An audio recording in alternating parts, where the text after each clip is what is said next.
Good evening, everyone. We're going to go ahead and get started. If you can take your seats, please. Thank you so much. Thank you all for coming out tonight for the Where Do Your Taxes Go panel discussion or from watching from home. My name's Emily Tompkins, and I'll be your host tonight.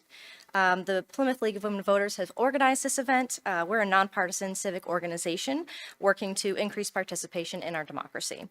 Thank you for the local scene for recording this and live streaming this as well tonight. So we'll be learning about how our local tax dollars are spent to provide vital town resources and services to all of our residents. We have our panelists tonight is Town Manager Derek Brindisi and School Superintendent Chris Campbell. And we'll have some kind of open discussion with questions and answers after our panelists are speaking. So I'll turn it over to our panel members. Derek, would you like to start?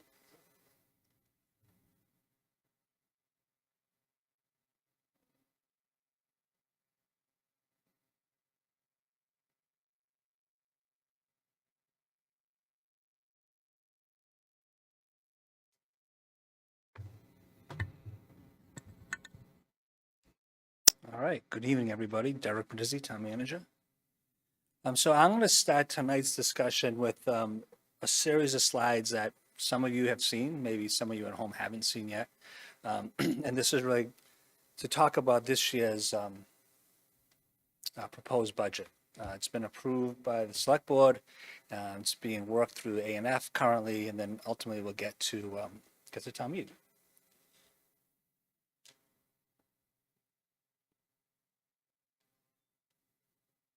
Give me 1 second.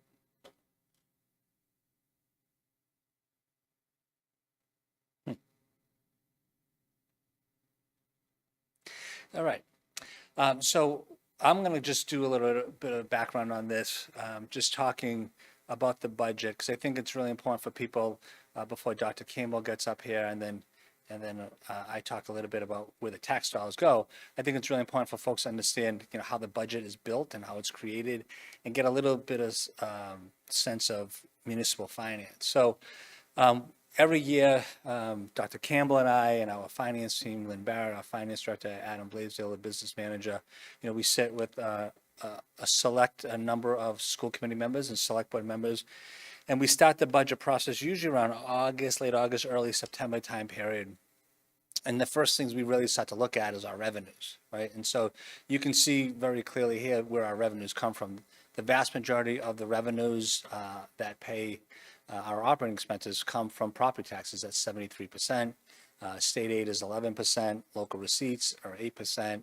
And then others 2%. And then enterprise accounts represent an additional 6%.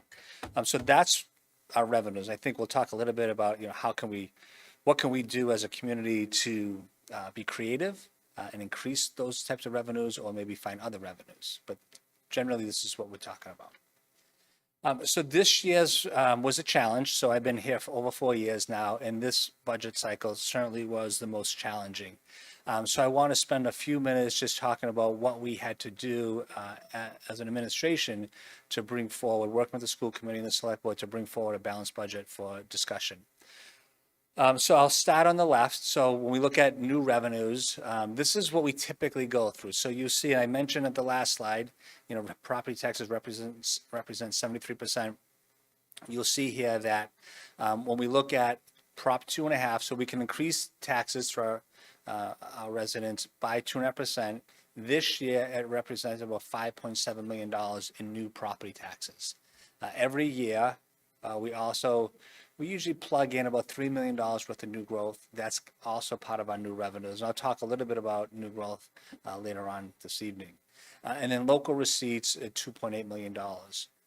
So local receipts, for those that aren't aware, that's our permit fees, building permits, wiring permits, things of that nature, represent about $2.8 million of revenue. So this year, when we first did our first pass of new revenues, we said, okay, we have $11.5 million of new revenues. And that's what we did last year. We had about the same, probably a little bit less than $11.5 million in revenues. And then we look at our expenses and we say, okay, we had an agreement, I think, Dr. Campbell, this is our third year, I think. We have this 61% of our new revenues goes to the schools. The town keeps 39%. And we like that approach because what it says to both sides of the administration is that you have to learn to live within your means and balance your budget within those numbers. But what happened this past year is when we worked with the various departments, we asked them to submit their budget submittals. We asked them to submit a level service budget this past year. You can see on the revenue side, and I'll jump into this, but I just want to jump to the bottom real quick. We had $20 million, north of $20 million of increased expenses. So clearly we have a problem, right? So we got $11.5 million in revenues, $20 million in expenses. And you'll see right here the budget bust. And I'll talk about this in a little bit. Health insurance rose by 14% this year at $5.1 million. So, and then just to add to it, we have to pay this, we are statutorily obligated to pay our pension. So that's it's $1.7 million. So when you just look at those two numbers alone, that's $7 million of just two line items that represented our new expenses. So think about that, $7 million in two line items and $11.5 million in revenue. So clearly we're going to have an imbalance this year. And we did. So we had $9 million that we had to figure out how we were going to cover those costs. So then we went back at it again. We went back to the departments. We started cutting the budget. And it's really important because the select board also went through a budget cutting exercise. But before it even got to that, we had done as much work as that we could, working with our various departments and trying to cut the budget in order to bring a balanced budget forward. And so getting back to the revenue. So what did we do? We started with that $11.5 million I just mentioned. Excess levy capacity, we had to increase that number by $1.7 million. In the past, these two accounts, the nuclear mitigation account and the capital improvement account, were typically in the budget as general tax levy dollars. But this year we had to pull those dollars out and call them new revenues. And then we also did the same with roads. We had about $2.6 million last year in roads. We reduced that number to $2 million and took $400,000 from roads in order to balance this. And then this bottom number here, $917,000, that's our OPEB. Again, annually we would pay our OPEB into the OPEB trust fund. We would use general levy funds in order to do that, but we also pull that out of the budget as well in order to bring the total new revenue line item to $15.5 million. And so then we went back, we still have the same number of $20 million, and we had a deficit of $4.9 million that we had to cut. So to the town side, the town still had to cut $3.7 million. The schools had to go back and cover $1.2 million. At this point, there was nothing else we could do to be creative to find new revenues. So the only other way that we could balance this budget is we had to cut. And I'll talk about some of the cuts in a little bit. But again, the town cut 3.7, schools cut $1.2 million out of their proposed original budget. So just on the town side, these were some of the cuts that we made. I've talked about this publicly. There were 8 new positions proposed in IT at $700,000. There was an additional $90,000 equipment request that had to get cut. The police department, they typically ask for, I believe it's 12 cruises. We had to cut 2 cruises out of their budget this year. Police expenses at $115,000. This was a big one. I'll talk a lot about this one later this evening. The fire chief asked for 8 new firefighters, so we had to cut $600,000 out of the budget and not be able to fund those 8 new firefighters. And then you can read the rest for yourself. So the fact, and then we had 2 positions right here I just want to mention that are unfunded. We had 2 positions in the DPW that aren't currently filled. We just said for FY27 we're not going to fill those positions. And then we impose a $78,000 vacancy factor. So the point in this slide is really to say that, we really did as much as possible in order to bring a balanced budget forward, given that our expenses are clearly outpacing our revenues. Worth pointing out, on the town side, we contribute that's the next slide. So this is just a breakdown of the various different departments and their percentage increase. year over year from the previous year. Administration went up 6.3%. You'll see down here the planning department is the only department that actually went down. And that is really because they've had a number of personnel changes this past year. So they had a decrease in their budget. And this is the slide I was just trying to mention. So on the town side, we contribute about $2 million. It's not a lot of money when you think of a $350 million overall budget, but it still speaks to the fact that we are doing as much as we can using grants and revolving funds to help pay some of the operating costs. So again, the overall budget and in the end is $345 million. We ended the conversation with the balanced budget only leaving $300,000 in excess capacity. That number has since grown. Like I mentioned, the select board went through a 1% exercise where they cut an additional $170,000 from the budget. So excess capacity, as the select board left it, was at $470,000. And again, A&F is still going through their process. So I don't know what the net result will be once they complete their work. So some of the budget drivers. I think this is a really important slide. It's a slide I've kind of glanced over in years past, but I think as we enter into years that the budgets are getting thinner, and we start talking about cutting back on the budget, what we're really talking about doing is cutting people.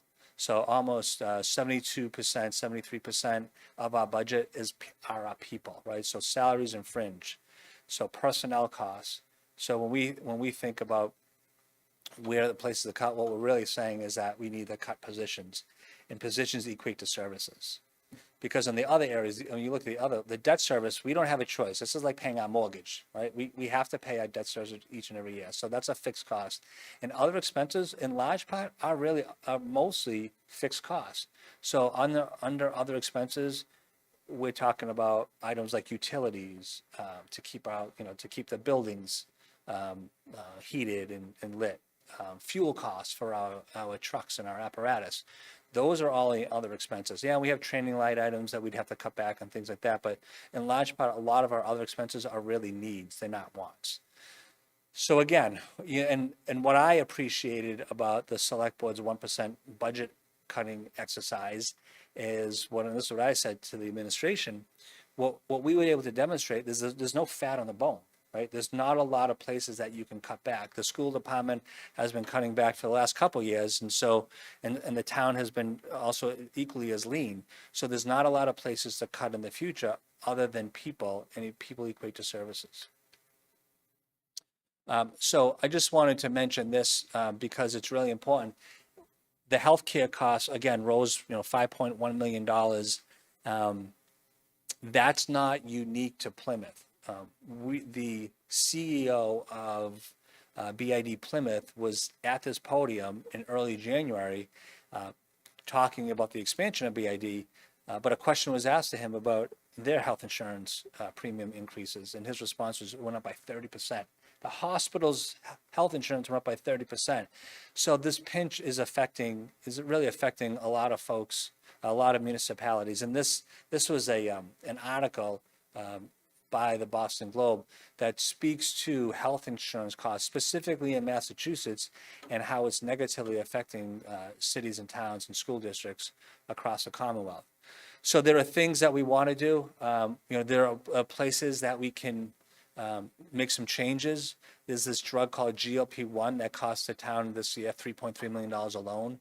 We've already made an announcement that drug will no longer be carried effectively July 1st. So we don't expect to see that level of increase for that drug, given that it's only going to be allowed to be used for individuals who are diagnosed with very specific health conditions. But again, that was typically in the past, it's been used as a drug for people who are overweight that will no longer be able to use that. So, but what we really want to do is this PEC agreement. So we know, and I've said this in the past, that in order to change the health insurance plan, so benefit changes, plan design changes, we have to engage in a collective bargaining agreement with with the various unions. We have a PEC agreement that expires in 2029. And so in order to make any changes, we would have to sit down with the unions. We have to have those conversations. They would have to be willing to reopen this agreement to make those changes. So it's a collaborative process. I can say that the last agreement that we signed in 2023 was historic. We saved the town in the first 3 years well over $5 to $6 million in health insurance changes, and that, a lot of credit goes to the unions for willing to join forces with the town and making those changes. So, in order to try to mitigate a future 14% increase, we need to do the same. And so this is just some breakdowns of this year's budget. This year's budget, the town represents 44%, the school represents 56%. So I'm going to spend a few minutes just doing a little bit of municipal finance 101. I mentioned excess levy capacity. So you can see excess levy capacity just a few years ago was a little north of $10 million. So what is excess levy capacity?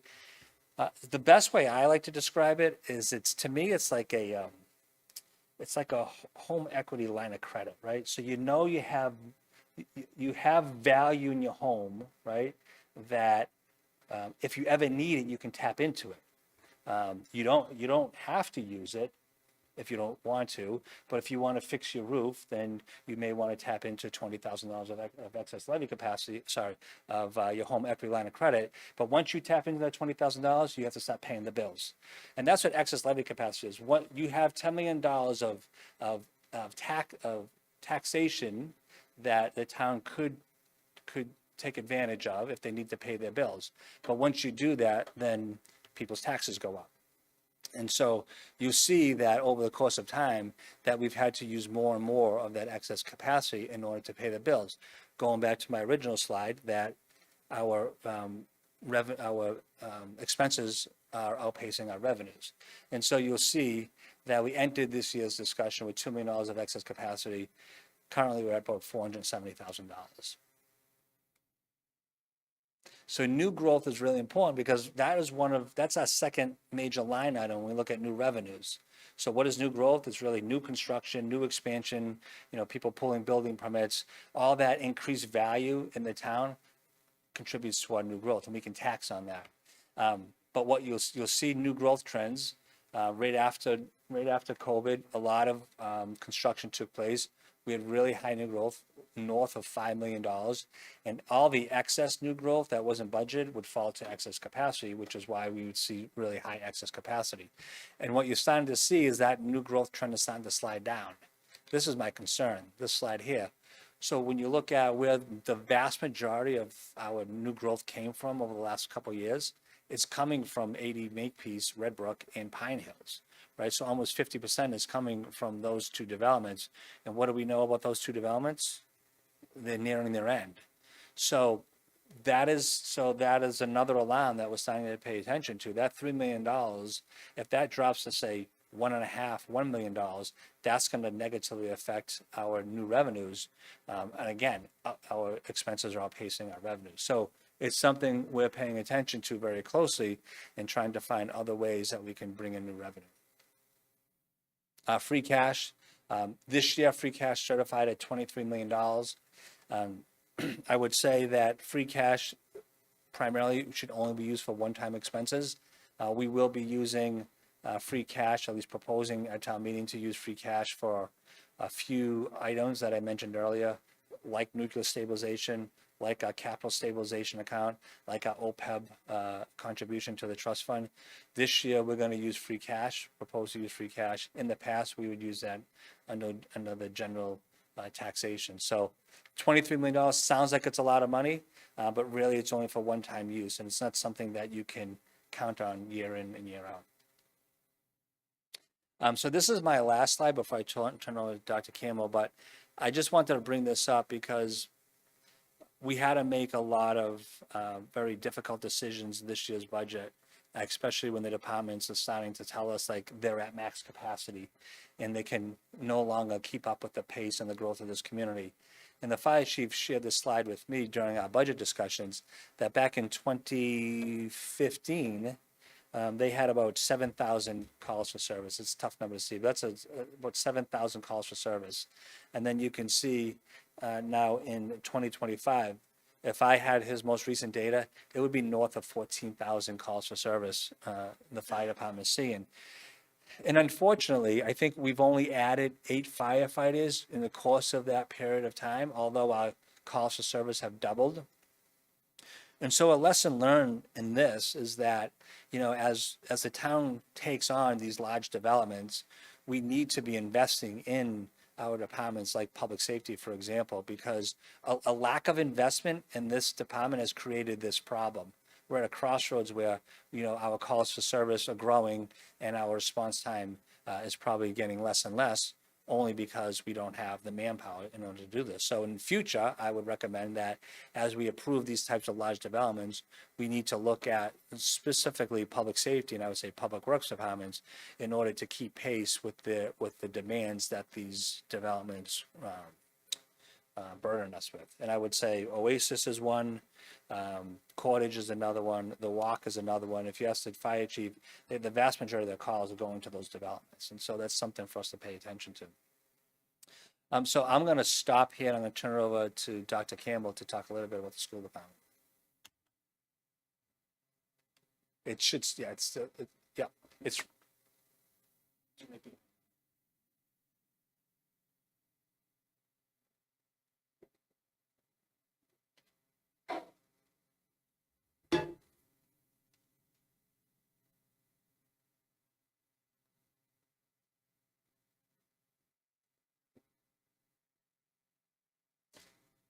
Good evening, everyone. Chris Campbell, Superintendent of Schools. Really thank you for hosting this evening and thank you for being here. I hope that, well, first, just a couple of housekeeping things. All the slides that I put together today can be accessed as a one-page handout. If you did not see it over in this table, feel free to take some and share them with your neighbors. And I'll explain this at the end, but really all the slides can be accessed from this top link as well as the QR code. We've also included a link to our current budget so you can see our FY26 operating budget. And the last link on this would take you to a series of videos. We did an 8-video series last year, kind of breaking up our budget, what makes our budget, some of the drivers, the large drivers. So that can give you some additional information. Those videos are about 2 to 3 minutes each. So not a long, a long series, but important, I think. So again, thank you for hosting this. I hope that, my goal with this presentation is really to show transparency, how we aim to be good stewards of our taxpayers' dollars, the value in our educational system, the value in the dollars that we spend, in that investment that we do. I feel strongly that strong schools build a strong community, lead to a strong economy, help with our property values. So, I've always been, this is my 18th year here in Plymouth, 6th as superintendent, and I've lived here for 26 years and always appreciated the support that we've received from the town for our education system. So it's a wonderful system, and it's, due to the town meeting members and everyone else who's backed us. So I really do appreciate that. Plymouth is a large, complex district. We have approximately 7,000 students, well over 1,000 staff. We're a 104 square mile community with, very complex road configuration. We provide education plus transportation, facility investment, technology, specialized services, and I'll get into all of that. So our budget really is always about reflecting the daily operations for every child and every school. And, stewardship requires careful planning and trade-offs sometimes when we have some difficult budget situations. So this is sort of a big picture of, and I know it's hard to see from here, or at least it is for me. I'm kind of in between, I have contacts in and readers, but just to kind of give you a sense, our current operational budget, and again, this is the budget that we seek. Mr. Brindisi talked about the education dollars. There's more that goes into your taxes towards education, but what we ask for on an annual basis in terms of our operational budget every year, this year is just north of 128.7 million. And that goes into everything that we do from the first day of school through the summer for our students. And it's just a breakdown of terms of salary dollars and non-salary dollars. And our largest cost driver is people. It's teachers, support staff, counselors, nurses, custodians, direct services to our students. Very little discretionary spending, and that's been something that has been, I think, more and more so in recent years as things have been difficult. If you've been to a budget presentation that I've made in the past, we talk about our per pupil spending. So this is a comparison that is made across the Commonwealth in all school systems per pupil. So they look at essentially 10 categories. And it's hard to see from there, but again, you can get this, but it looks at what are we spending on administration, what do we spend on instructional leadership, our teachers, support staff, what do we do for training, professional development, how do we spend money towards technology and equipment, what goes into counseling services, mental health support, transportation, and then the other operational costs, and then employment benefits and those fixed costs, health insurance and whatnot. So when you look at that, and you can see a comparison from FY 23 and 24, the reason why I don't show you 25 and 26 is it takes the state a good year, year and a half to determine that and go through everyone's end of year reports to figure out what exactly the per pupil spending is across the Commonwealth at each school. And as they get updated, or each district, excuse me, as they get updated at the Department of Education. So this is the most recent that we have in terms of comparisons, how we are in terms of how we spend in comparison to other communities. And you can go on the Department of Education website and see all of that across the Commonwealth. But what this shows us is that, Plymouth has been at or slightly below in most recent years per pupil spending in terms of the average per pupil spending, just below that. So if you look at the right slide, the blue is Plymouth and the gray is the state. So you'll see that we're just kind of dipping under for FY24. I think what this shows, in my opinion, is responsible spending with a strong value. The largest part for us, and Mr. Brindisi kind of spoke to this, is those fixed costs, those benefits, and particularly around health insurance. If we were to look at the state average and bring that down in comparison to the state average, we'd be way below the state average in terms of what we're spending elsewhere, or in the aggregate, I should say. So we really do our due diligence to just be responsible to the taxpayers with our spending. Just to kind of, again, this is a lot, but how schools are funded, it really varies across the Commonwealth. So districts differ in the way their funding comes from across the state. So some rely more heavily on state level revenue, like Lawrence, where 86% of school funding will come from state sources. Others receive more local sources, such as Brookline, where local dollars account for over 78% of their budget, their funding. In Plymouth, local dollars account for approximately 66% of school funding, with just under 27% coming from state and the remaining 7% from federal funding. That breakdown by source highlights the way Massachusetts structures support in public education. So you can see on this slide, you can't see from here, but you can access it later. What I've done, and this is all from the National Center for Educational Statistics, so you can go on yourself and look at this. But you'll see the top part of that graph is showing Cambridge, Brookline, Newton, and Lexington. The dark green is the local funding, the light green is state funding, and the blue is the federal funding. So you can see that, Cambridge is getting a lot from local taxpayers, right? Local funding. Plymouth is in the middle right there. I separated them from the bottom ones. So you can see that's where we are in comparison to those communities. And the ones below that are Springfield, Lawrence, Holyoke, New Bedford, and you can see Lynn, which is getting a lot of its money from the state source. Another significant driver for us is transportation. We are, as I said, we're just over 100 miles, I believe, as a community. And I've said this is a suburban community with an urban fringe and rural conditions, meaning that our buses are traveling 4,729 miles per day, which is equivalent to going cross country. To kind of give you a sense, more than a cross country trip every day. We have 65 buses going for the high school, and then they go back out for the middle school, and then they go back out for the elementary, and it's over 4,700 miles a day. So that takes a large fleet. That is a significant expense for us. So just to kind of put that in perspective in terms of transportation. We're also obligated, which a lot of people don't know, for other forms of transportation. Special education accounts for just over 3.6 million of our budget. So for students that may need specialized transportation, they could be in a wheelchair, they may be educated in a school within our district that has a specialized program. So we're obligated, legally obligated to transport them, say, from the north part of town to the south part of town, because that's where the program is.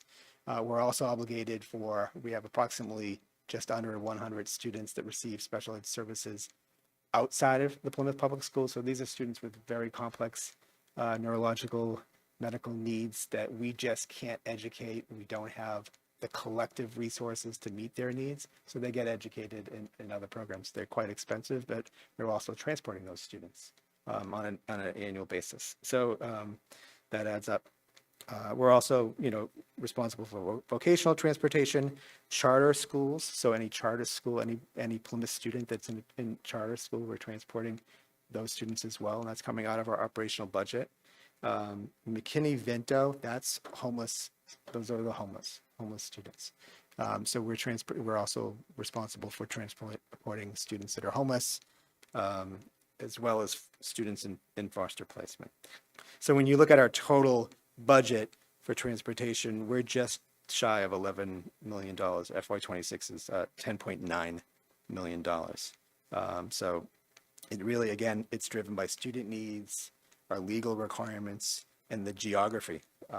There's really not much we can do to become more efficient. We did an efficiency study a couple of years ago. We were able to reduce 2 buses.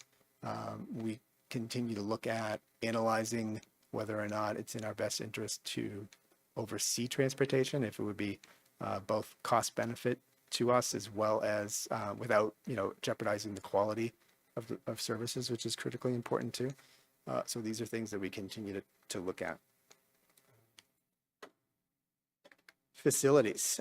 Schools are a community asset, and maintenance protects the taxpayer investment, right? It's really important that we maintain our buildings, and so preventative care, obviously saves money long term and keeps our buildings safe and operational.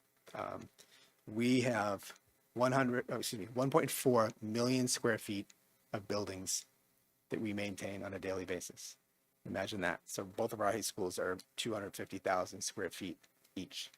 So 1.4 million square feet maintained daily. That's equivalent to about 24 football fields of indoor space when you compare it to something else. And we also have 323 acres of grounds that we maintain, which is about 245 city blocks. Our operational budget, this is not for staff, but for supplies and materials to maintain our buildings. So think about the things you have at home to maintain your home. We budget $1.11 per square foot. So we have approximately a little over 1.4 million that we have in our budget allocated for facility maintenance, supplies and materials. Imagine maintaining your home and your inside and the outside for $1.11 per square foot. That's pretty lean, right? So, we do our best, and we have a phenomenal team. I just wanted to point that out because I think it just shows, just how responsible we're trying to be with taxpayer dollars. Another thing that is important is special education. So when I first came here, as I said, we're about 7,000 students now. When I first came here, we were about 8,000 students. So we've seen a decline in enrollment. It's leveled off. It's actually projected to go up slightly. Um, we did an independent enrollment analysis as well as through the school building authority and anticipate that going up in the future. But we've been consistently in the low sevens for the last several years. But we have buildings that were built for more originally. But if you were to go into our schools, with the exception of 2 classrooms at Manomet Elementary, you will not see a vacant classroom. In fact, you will see some constraints in our schools, and people might say, "Why? How is that possible when you have 1,000 students less?" Well, the reason is that we've invested in special education. So we have a very comprehensive pre-K to post-secondary special education program in our district. So if you were to go into our preschools, you will see programs for students with particular disabilities. You'll see the same model in our elementary schools, our middle schools, and our high schools. And we also have a program for students that graduate, that are eligible for education until they're 22, do a lot of community-based job coaching.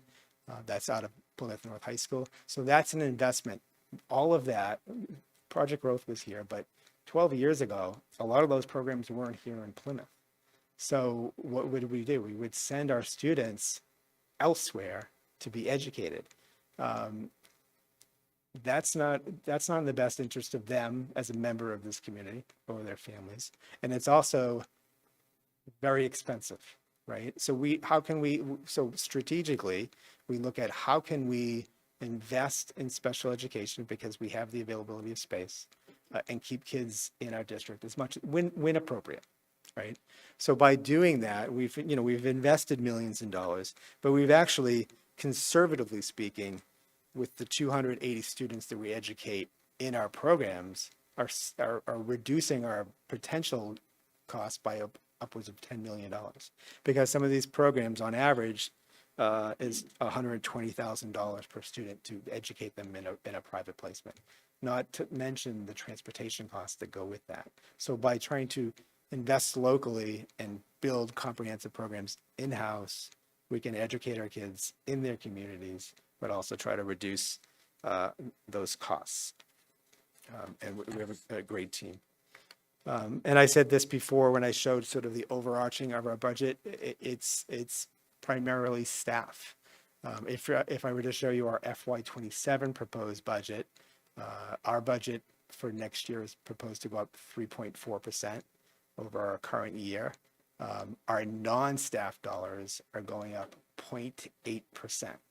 So that's anything that's not associated with people. That's our contracts, that's our transportation, that's our special ed programs. So we've reduced our spending in our non-staff dollars to maintain our investment in our staff, because we really feel that our staff is the most critical part of our operation. Between our teachers and paraprofessionals that are supporting our students in terms of instruction, our administrators and administrative assistants, really addressing a whole host of things. I could go on about all of the mandates and safety and security and other things that our administrators are responsible for, coordination and communication, security and security receptionists, and our custodians and facilities department, as I mentioned. So it's critical that we maintain those staff and have reasonable class sizes for our teachers to address the needs of our kids. So class size is something that is really paramount to us. So really trying to provide as much individualized attention as we can. Student safety, making sure that we're not jeopardizing that. We're very fortunate to also have 6 school resource officers across our districts and have a great partnership with the Plymouth Police. They're the fabric of our community as well.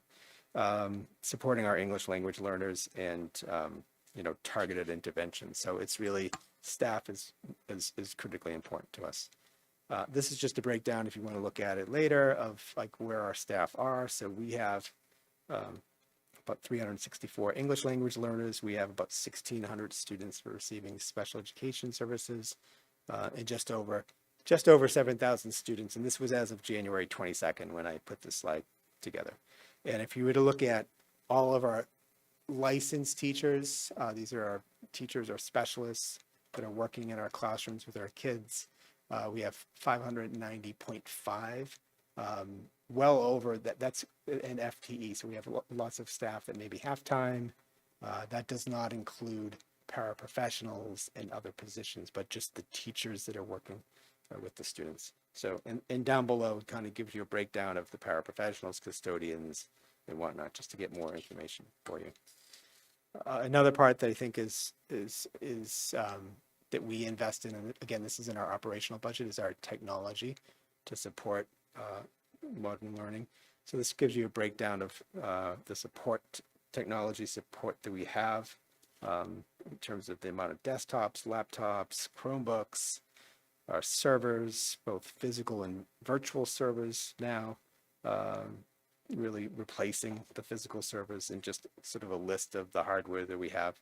The middle image kind of gives you the volume of we call tickets, like service calls from August to January 8th.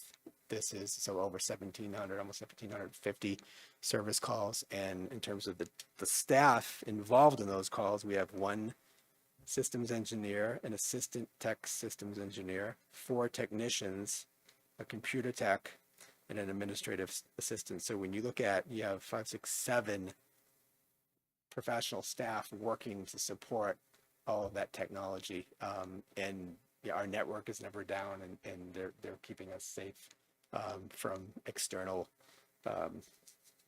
issues. So really appreciative of the work that they do.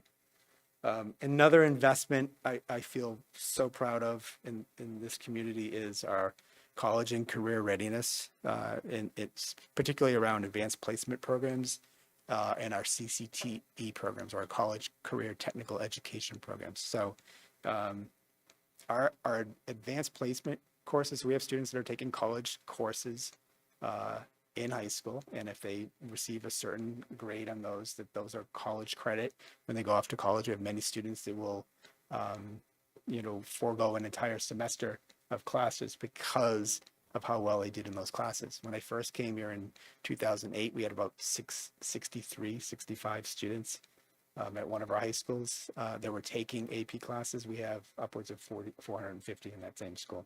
So we're getting students college ready, and they're also getting college credit while they're at it from their teachers. So, and another thing that we have, which we're so proud of, and it's at both high schools, but it's our career technical and education programs. So really trying to think of our workforce too. Quickly, these are the advanced placement courses that we offer, just to kind of give you a list of how students can earn college level experience and potential credit while still in high school. So that's a list of courses across all subject areas. But in terms of our career and technical education programs, between North and South High School, we have just over 1,000 students participating, really working on building our workforce in healthcare, construction, engineering, and technology. Many of these students go on to higher ed or advanced degrees or certificates, but a lot of these are licensure programs where students are going out and they're working in this community and elsewhere. Culinary arts, early education and care, this is like preschool, electrical, graphic design and communications, medical assisting, auto collision and repair, allied health, our students become licensed CNAs before they leave high school, engineering technology, facilities management. A lot of students actually go off to Mass Maritime out of this program. Marketing, which is at both high schools, computer aid drafting, CAD. We have a construction cluster, which includes carpentry, HVAC, and plumbing, and then cosmetology, where they also get licensed as well. So again, very fortunate that our students are getting, these career-ready skills and these licenses to go off and work right out of high school. And just a couple of things, again, if you want to look at our budget book and be informed, this is the same book that we pass out at town meeting every April. So this is a digital copy of that book for this year. We're currently finalizing the one for FY27, so feel free to look at that. And then also, please excuse that image. It's a terrible image of me. Very tired that day. I remember that day. But you can go on there. You can see, as I said, Dr. Blaisdell is our school business administrator. We both look like we're staring off into space. But seriously, there are 8 videos that we put together that go into greater detail about some of the things that I talked about and other things as well. So thank you for your time and look forward to any questions you may have.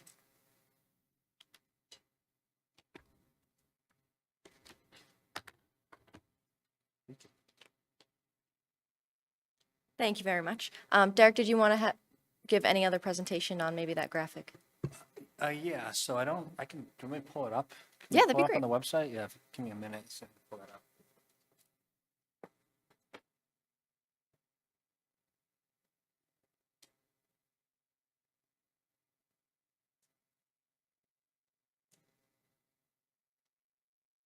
Yeah, what Mr. Brindisi's pulling up is the finance department. They created an amazing graphic flyer, double-sided, that showcases, how your tax dollar goes and is allocated to all the different services that the town offers.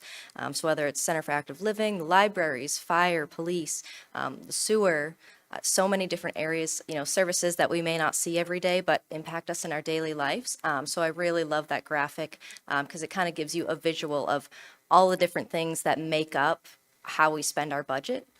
So I'll have Derek speak to that for a moment.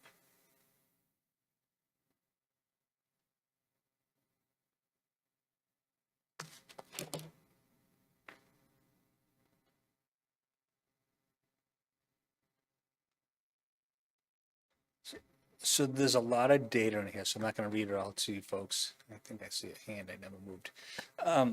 But this graphic is created by the finance department each and every year.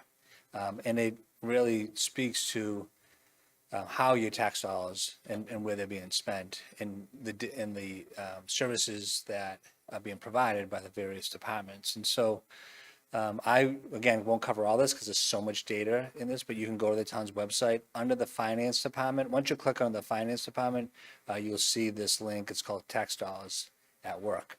But I'm going to highlight a few items just so you're aware of the things that are happening each and every year through the various departments. So we have one public records access officer, Connor Anderson. Last year, him alone, he responded to 3,700 public records requests. We have 3 animal control officers. They responded to 4,200 calls for service last year. The Center for Active Living prepared 46,000 meals last year. And the Cal Express had 2,500 transportation requests last year and filled those requests. Our Department of Inspection Services, 16,000 inspections by a very small department. As I mentioned previously, the fire department had 14,000 calls for service, but that required 46,000 personnel to respond. So every time we send a truck, that's 3 firefighters.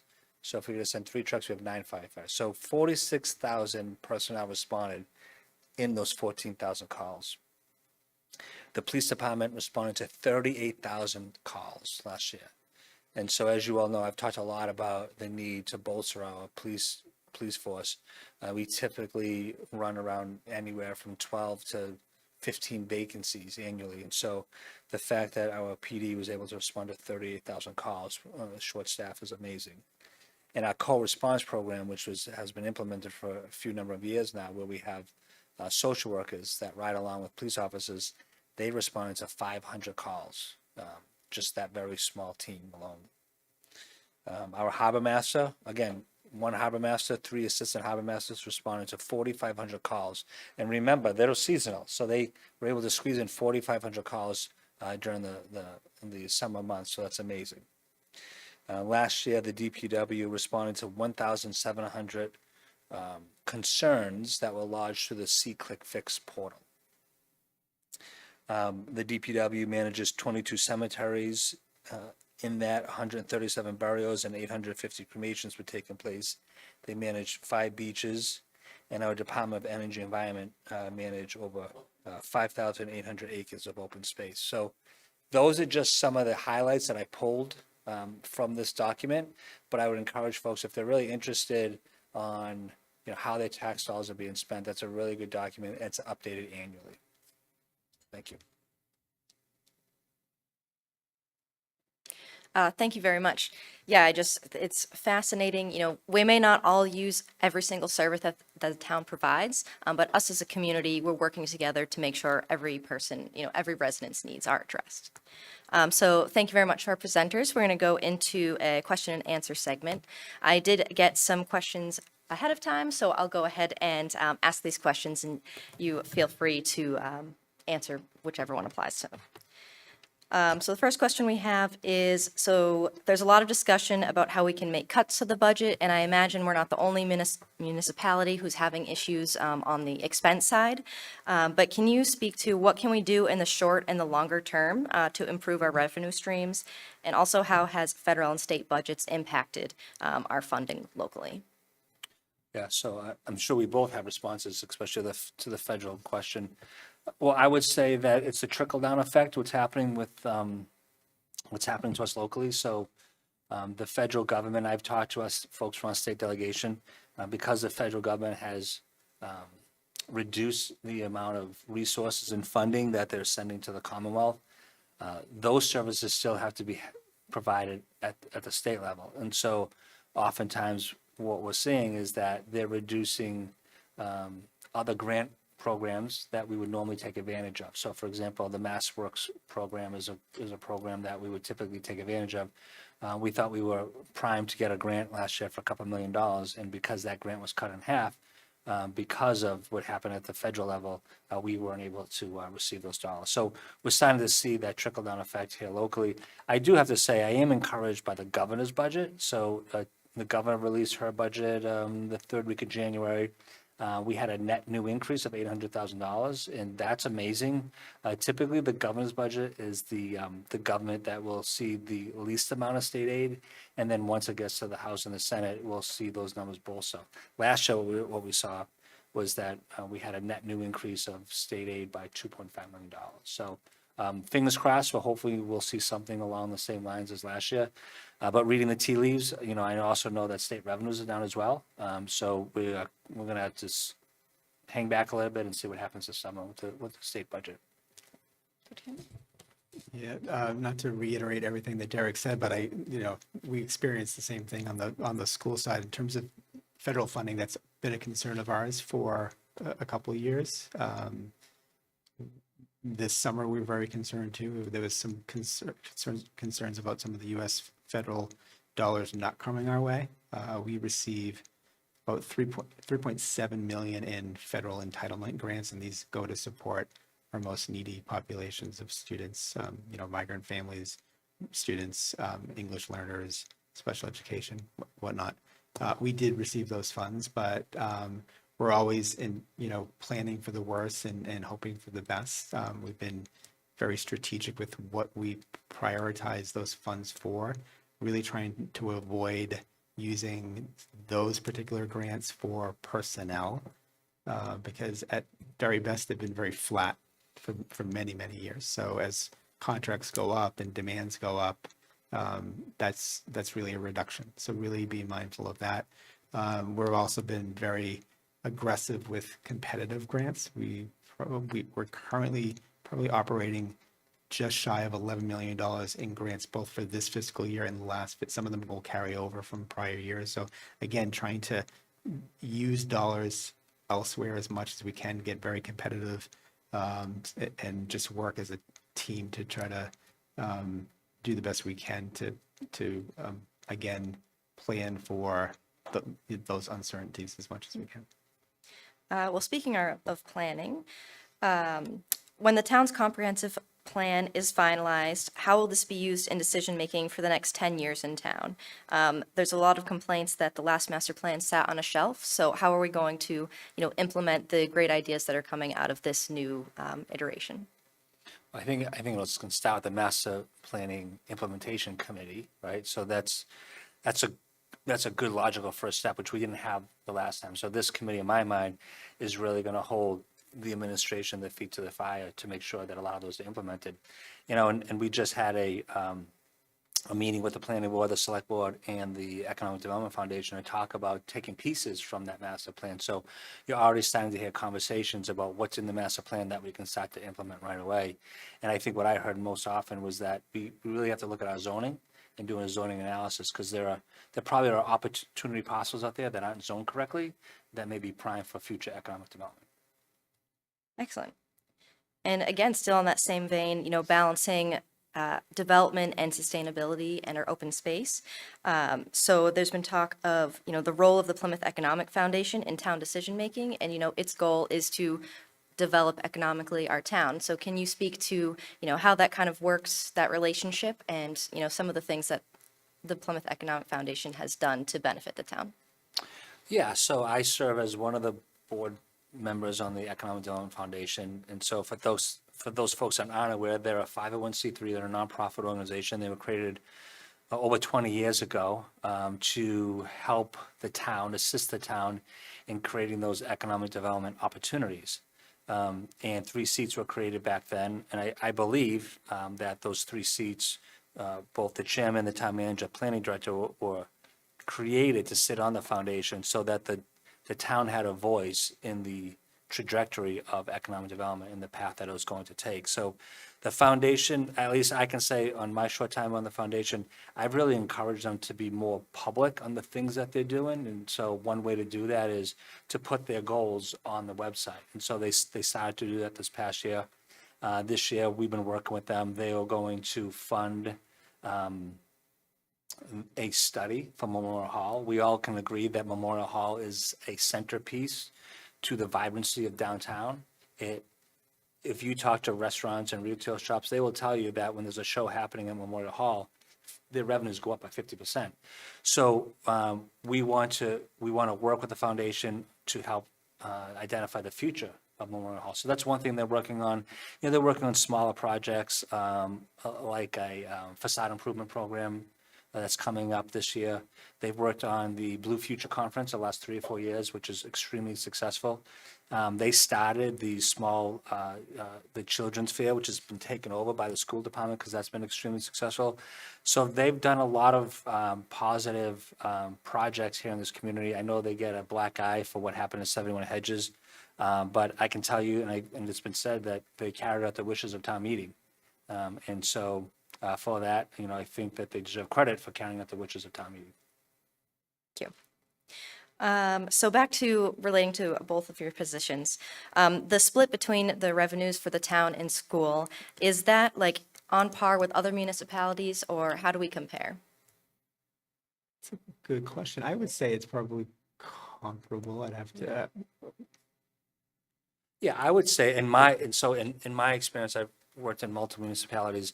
The school department is always the larger as far as the number of staffing compared to the town side. So they're going to always get a lion's share, of the budget. So I think a 61-39 split is appropriate. And I think in some districts you'd see probably more on the school side than even more than 60%. Interesting. And then also, we don't want to be doom and gloom, but there has been, fears and conversations about us approaching the need for a Proposition 2.5 override.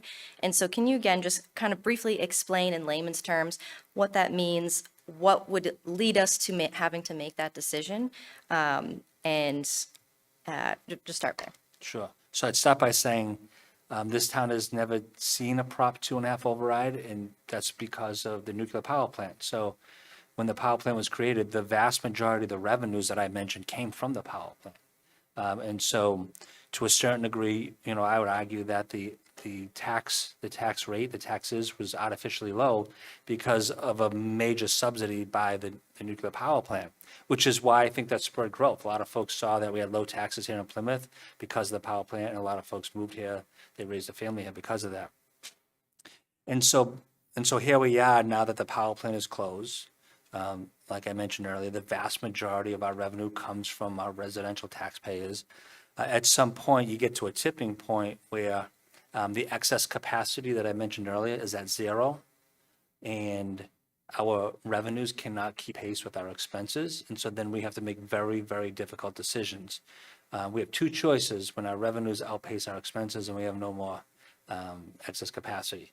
We can lay folks off, and that will affect our services. So those are service cuts. Or we do an override where we go to town meeting first. Well, I guess we go to select board first.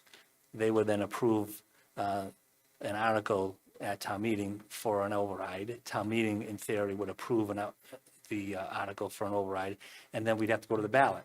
And then we'd ask all the voters to determine whether or not they agree with raising taxes above the 2.5%. What you see in most communities that do overrides, and you've seen a lot of overrides in the last couple of years here in the South Shore, is they typically do an override that'll last anywhere 3 to 5 years of the operating budget. So they don't do it year to year, but they would do it for at least a 3-year window so that they don't have to keep going back for an override request. And they wouldn't use all that money, so they would only use what they actually need year over year. And this may be very difficult to project, but is there, a timeline where we think we'll be having to look at that? So I would say that if you asked me this question, the Plymouth Independent asked me this question last April when we talked about FY26 budget, that I didn't think that we were anywhere near the override conversation, because working with the select board, we built in a lot of protective factors around the budget. And a lot of those protective factors I mentioned this evening, we had to use. So say we had 5 protective factors, we used 4 in 1 year. And so that, I think, was unpredictable. And the reason being is because no one predicted we were going to see a $5.5 million health insurance increase, right? And so that was really the budget buster. So, I think that what we need to do is we need to try to mitigate or rein in health insurance costs. We have to be mindful of what services we desire. And then at that point, we'll make that determination whether or not we can balance the budget, and if not, then we would have to do an override. I honestly believe that if we can rein in healthcare costs this year, we shouldn't be having an override conversation for at least a couple of years. Excellent, thank you. Turning back to the school side of things, Dr. Campbell, can you speak to kind of how much land mass that we have in Plymouth and the different geography, we have? How has that impacted transportation and also out-of-district transportation, if you can explain? Sure. So it is a challenge. So for our yellow buses that are running 3 times in the morning and 3 times in the afternoon, I think it's hard. As I said, it's a suburban community with an urban fringe and rural conditions. So we have very few roads, major roads that go east to west. They're basically north to south progression. So on a map, it may look like you could get someplace quickly, but without going through the state forest, it's not possible. So our buses are traveling a significant amount of time to get students to and from school within a reasonable time. So if you were to look at the volume of students on our buses, they're as efficient as we can possibly get, given the amount of time that our students are spending on the bus. You may see a lot of our secondary runs that will be lighter in terms of its student population as well. I can tell you those students are paying for a bus seat. A lot of students will stay after school. They're also in, clubs and activities and sports. So, it could be lighter during the sports season. Transportation costs, one thing that we're looking at in terms of trying to curb our costs, I mentioned the yellow buses, but our vans, special education transportation, that is something that we can address in a very strategic, methodical, deliberate way without doing it all at once, without jeopardizing the quality of our services, and without adding increased healthcare costs too, because a lot of these drivers are very part-time. So that's one thing that we've been looking at, building our fleet of vans and buses, because some of our rides can cost us, for an individual van, $250 to $650 per day, which is significant. This is something that our state rep has tried to help us with in terms of trying to get state support to help control you know, how, in my opinion, some of our, these companies are taking advantage of a situation. You know, we have a contract for our special education students that we know of every year, but there are always additional students that come up during the course of the year, particularly our homeless students, which we don't know when students will be homeless, when families become homeless. So we have 100 students on average annually that are in a homeless situation. So we're obligated to transport those students. We don't have a contract necessarily for those, so we're looking for vendors, and those are very expensive. So if we can invest in our own transportation in that, not only can we reduce that cost, because it won't cost us that to run a van, but we can also ride share and partner with other communities that may be sending students to schools, that are, in the South Shore, and bring the cost down for them, but also bring the cost down for us as well. So that's something that we're currently looking at too, and how we can invest in our special ed and homeless transportation to kind of bring those costs down, because it's very, very expensive. Thank you so much. You're welcome. So that exhausts the, questions that had come in beforehand. Does anyone in the audience want to come up to the podium and ask a question publicly? All set? Come on up.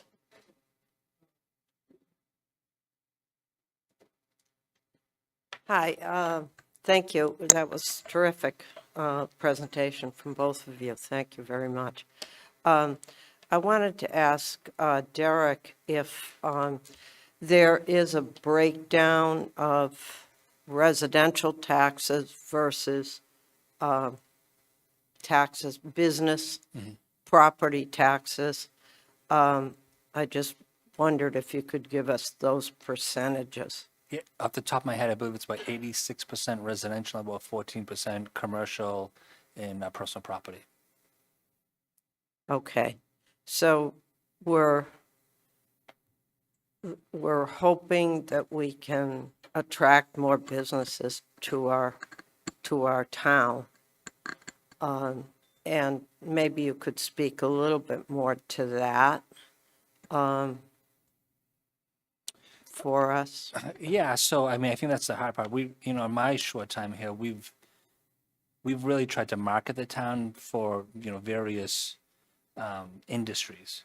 So, for example, we were working very closely a couple of years ago with the Board of Health so that we were become bio-ready. So, there's various levels of being bio-ready to try to work with the life sciences industry. And so we did that in a hurried fashion because we thought that there were some businesses that wanted to come here and bring life sciences, and that didn't pan out. We worked with the marketing firm to take the town nationally to try to talk about the things that we were doing with the hopes for a convention center and other opportunities. So we've been working on that front, but I think part of the problem one of the problems, there's a lot of problems, but one of the problems that we've had is that there's really, when we look at the parcels that are available for commercial development, there's only like 3 of them. There's only like 3 major parcels that you can really use for economic development. So that goes back to my point earlier about doing a zoning analysis to determine whether some other opportunity areas that we should rezone for those. Folks talk about height restrictions. I don't quite frankly think that we should worry about height restrictions right now. I do think we need, and I've talked to Selectwoman Maya Quinto about this. In fact, she brought it to my attention. We need to look at doing a downtown strategy around economic development. And so, with her encouragement, I've been trying to work with the foundation to look at that as well, to hire a company to come in and do it. There's parcels downtown, in my mind, that are underutilized, and we should be repurposing them. But those are going to be difficult conversations. So I'll pick one, just not to be too controversial, but we have a big parking lot, right, that overlooks the harbor, and that's where buses park. I mean, that's a waste of a parcel of land that we could be using for economic development that companies would come and they would love. And we can always relocate parking in different places, but those are difficult conversations because folks aren't used to that.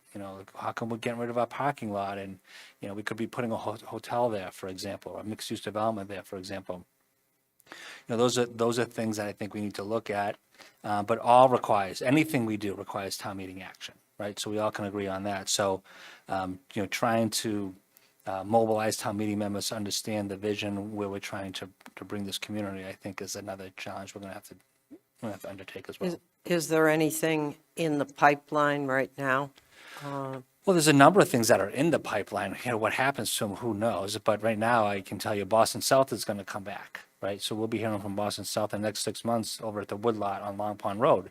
But that poses other challenge, and it's not going to be horse racing, just so folks are aware, but that poses other challenges because of Long Pond Road is already a very congested area. So, they are in the beginning stages of designing, what that 150 acres would look like, and that's very focused on commercial development, the sports tourism industry, things of that nature. So that's that's still brewing. That's been out there since 2022, I believe. So, hopefully we'll see something in the next 6 or 7 months on that front.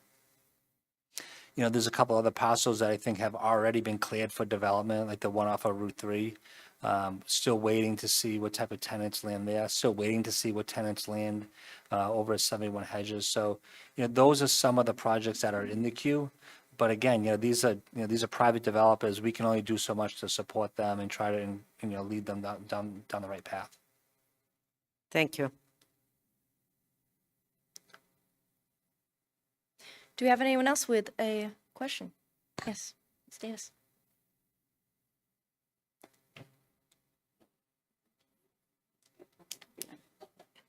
Ginny Davis, Precinct 4 Rep. This is really something, I was driving up to the, what used to be the mall, and all the places that we now have apartments were commercial land. And I'm just wondering into the future, I mean, it kind of broke my heart that we see apartments where there should have been buildings and industry, and it was our and we've kind of in some ways run out of commercial land, and we have these apartments that are also a great burden on our fire and our police department to a frightening amount, and yet we can't afford to really have them safe.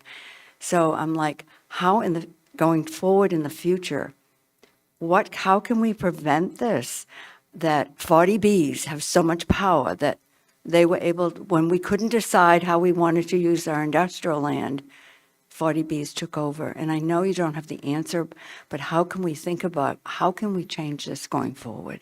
Because that's the questions that we're all asking. And we don't want to see our woods torn down. I mean, why? We already have this land that was supposed to be commercial. Right. And some of it we've lost, but can we not keep losing more of it that way? Thank you. So that's a great question, Ginny. I would say a couple of things. I'd say one, we have to learn from some of maybe past mistakes when, you look at Oasis. I mean, I think that's what you're referring to. Oasis was all commercial property and it turned into a 40B project. So, what prevented that property owner from continuing the commercial venture? I don't know that, but, was this something the town could have done better to encourage them to continue commercial development? But here we are, right? So we're really close to the 10%. I think we should be strategic, and I say we, the select board, on working with developers, because if we can get to the 10%, then we can be very mindful of boxing out future 40B projects. We already have some areas that we know we don't want the 40B, but they're there. So like Oasis, do you encourage them to continue to build there since they've already made that a residential area, and that gets us to a 10%. And I would say that although, maybe I was a little skeptical when the Atlantic Country Club was for sale, and the select board did a great job of preventing that sale to go through and preventing that from being a 40B. But you got to do the math, right? That was a $20 million acquisition, and I can tell you right now, talking to the fire chief and police chief, the fire chief told me he would need another fire station. If that 400-unit 40B project was built, he would need another fire station down in that area. That's $20 million, right? So when you do the math real quick, $20 million for new fire station, apparatus, and then funding firefighters in perpetuity down there, $20 million acquisition of Atlanta Country Club isn't a lot of money anymore, right? So I think that we have to really think long-term. And I remember, like, when I was here, when I started back in 2022, I was thinking we got to be 20, 30, 40 years out in our thinking. And I think we need to do that. We shouldn't be just thinking 1 or 2 years out. We should be thinking, how much is this going to cost us in 20 years from now, and stop being short-sighted, because we always go to town meetings and say we can't afford that. It's going to cost you money in the long run with some of these projects. So those are some of the things that we talk about on a regular basis with the board members, and trying to be very strategic on, how we make decisions. Excellent, thank you. Any final questions from the audience?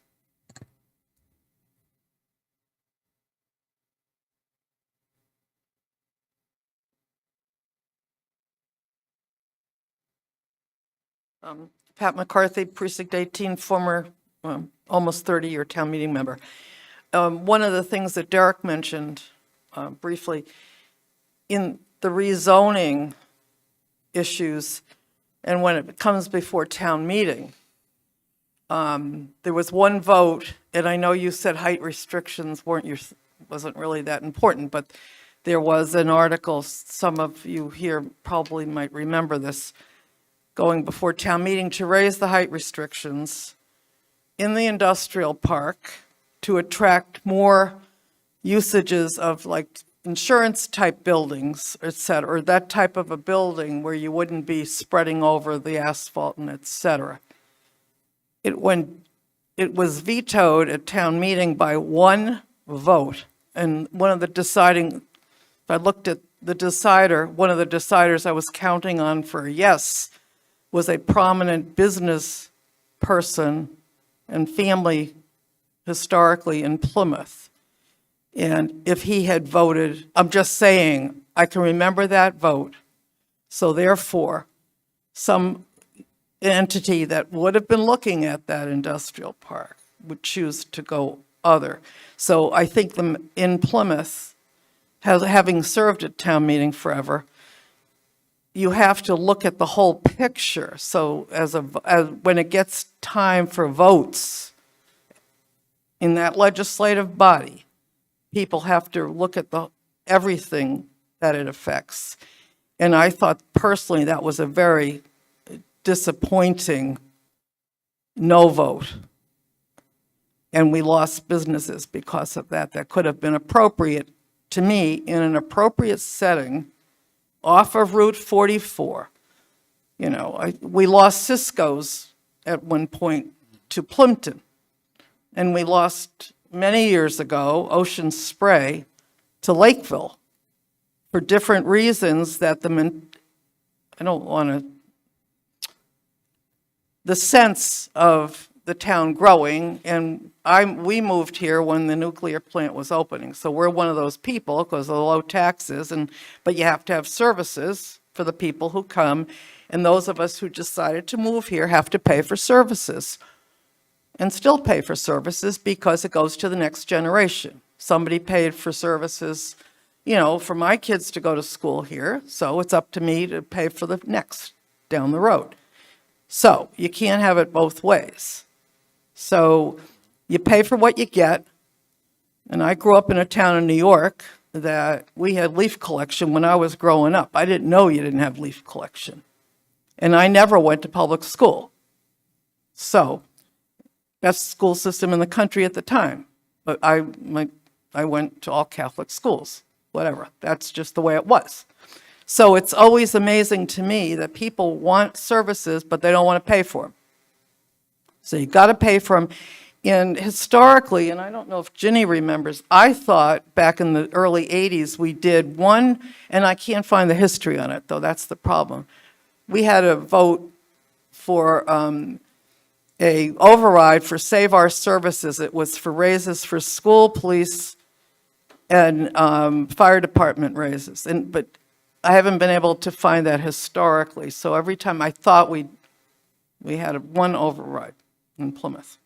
But that would take a lot of research, and we don't have the time to do that. But that's just my take on, you have to educate the public, especially down to the town meeting members who do the voting. You're 100% right. I mean, But we get those phone calls every day, Pat. We want more services, we need more this, we need more that. And I'm always being pulled in different directions because I'm like, well, I know you want more services, but there's a cost behind that. So, so you can be my proxy at town meeting, because if I say that, I'll get booed. But that's my, when I hear people complain, it was like the sidewalk issue last week. I mean, Bill, what a good presentation. Kudos to him from DPW. He hit every nail on the head. You can't worry about the sidewalk if you need emergency services and the fire department can't get down your street.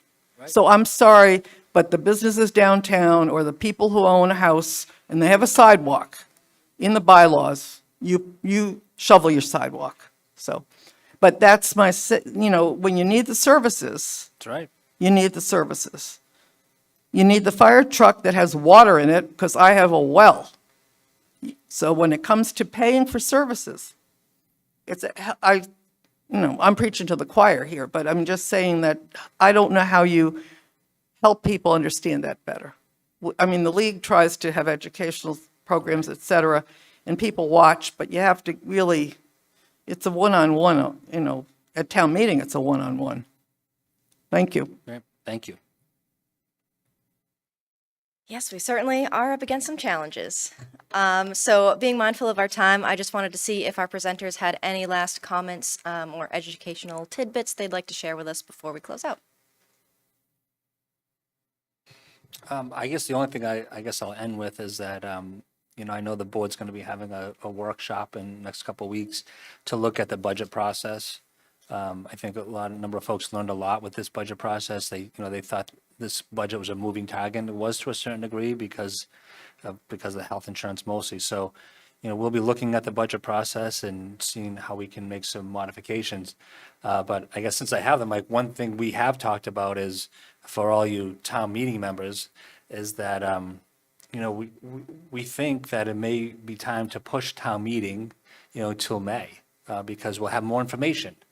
Right, and so oftentimes we go into town meeting in April with one hand tied behind our back because we don't have all the information. So, we want to be as informed relative to the budget and the actual numbers we're dealing with. So, I would imagine that'll be one of the issues that come out of those budget workshop discussions. Yes, I think that would be great. Actually, that's very helpful. It's a lot of information we don't have by April.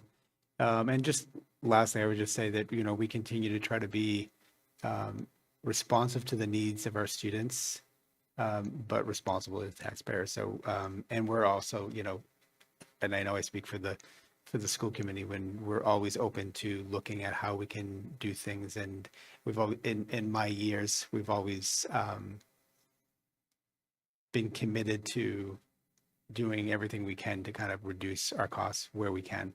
And who knows, for my first few years here, we reduced about 1% after our level service budget to try to keep below that levy. So, and some years are better than others, and but we're committed to, that work, and hopefully it won't be as challenging as it has been, but we're committed to that work. Excellent. Well, thank you all for joining us tonight. Oh, Mr. Cohen, come on up. Oh my God, we all want to go home. Don't let him talk. Don't let him talk. The town manager referenced something that the select board is working on, and that is on March 4th at 6 p.m. in the 1820 courtroom. We're going to be working amongst ourselves on developing and, really reinventing the budget oversight process as we build a budget and monitor the budget we're in. So we hope that people will join us and observe us in that discussion. Thank you. Excellent. Well, thank you to all of our questions, and to our presenter, Town Manager Derek Brindisi, and our School Superintendent, Chris Campbell. And this will be posted on the Plymouth League of Women Voters website, as well as the graphic for the tax dollars spending, which is also available on the town website. So thank you all, and this event is adjourned. Thank you very much.